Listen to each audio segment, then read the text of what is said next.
ছয় জনগোষ্ঠীৰ জনজাতিকৰণৰ বিষয়টো মূল বিষয় আছে এতিয়া বাৰে বাৰে ঠগিছে এইটো এটা ললিপপ নিৰ্বাচন আহিলে নিৰ্বাচনী এটা ইছ্যু নিৰ্বাচন অহাৰ লগে লগে ছটা জনগোষ্ঠীৰ ভোটবোৰ যাতে পাব পাৰে আকৰ্ষিত কৰিব পাৰে তাৰ কাৰণে তেওঁলোকে নিৰ্বাচনৰ সময়ত বিভিন্ন ধৰণৰ আলোচনা কৰি দেখুৱায় বিভিন্ন প্ৰতিশ্ৰুতি দিয়ে কিন্তু তাৰ পাছত নিৰ্বাচন যোৱাৰ পাছতে এনেকুৱা পৰিৱেশ প্ৰতিবাৰে হয়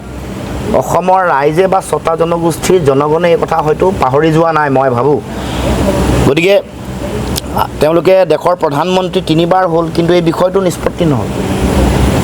তেওঁলোকৰ ট্ৰাইবেল এফেয়াৰ্ছ মিনিষ্ট্ৰীয়ে মাতি আলোচনাও নকৰিলে বিভিন্ন ৰিপৰ্ট আগৰ চৰকাৰৰ দিনত লৈছিলে বিজেপি চৰকাৰ নহাৰ আগতে ৰিপৰ্ট লৈছিলে এই ৰিপৰ্টবোৰো যিটো কাৰ্যকৰিতা বিশেষকৈ হিষ্টৰিকেল ৰিপৰ্ট লাগে ছ'চিঅ' ইকনমিক ৰিপৰ্ট লাগে সেইবোৰ লৈ তেওঁলোকে ট্ৰাইবেল এফেয়াৰ্ছ মিনিষ্ট্ৰীয়ে কৈছিলে যে জনজাতিকৰণৰ বিষয়টো তেওঁলোকে চোৱা চিতা কৰিব আমাৰো মূল কথাটো হ'ল যে ছয় জনগোষ্ঠীৰ জনজাতিকৰণ দিব লাগে এক্সিষ্টিং যিসকল জনজাতি আছে ইতিমধ্যে জনজাতিৰ মৰ্যাদা পোৱা যিসকল জনগোষ্ঠী আছে তেওঁলোকৰ অধিকাৰ কেৱল মাত্ৰ ক্ষুণ্ণ হ'ব নালাগে